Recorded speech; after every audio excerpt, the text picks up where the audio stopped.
In this video, I'm gonna teach you how to fix Xbox 360 internet connection. It's a very quick and easy process, so make sure to follow along.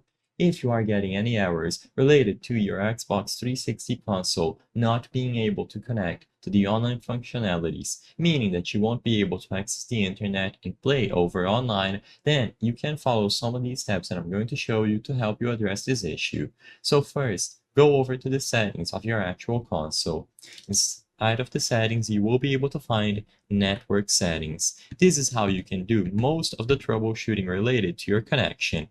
So the first thing that you should do inside of network settings is to test the Xbox Live connection. If you are sure that it doesn't work, then you can move on, but if you haven't done this already, it can be a quick way to troubleshoot and see what specific part about your connection is giving you issues. Sometimes the problem will originate from the actual console, while other times it might be your actual internet connection.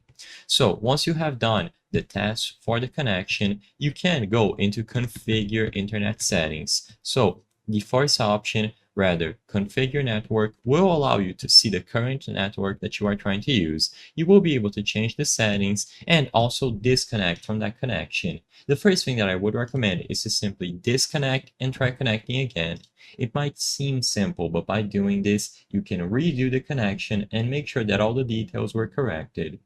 The last thing to check is to see if the DNS settings are set to automatic. If it is set to manual and you included random numbers, it is best if you go back and you set it to automatic. Just let the console and your connection handle it. And besides this, the last thing that I would recommend is to clear all of the default settings, or rather restart the factory default. By doing this, like I said previously, you will be able to reestablish the connection as a fresh one, and you should be able to bypass any internet issues this way. If it still doesn't work, try switching to a different connection between wired or wireless to see if the problem was related to the previous connection that you were trying to use.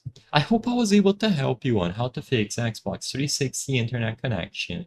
If this video helped you, please be sure to leave a like and subscribe for more very easy tips. Thank you for watching.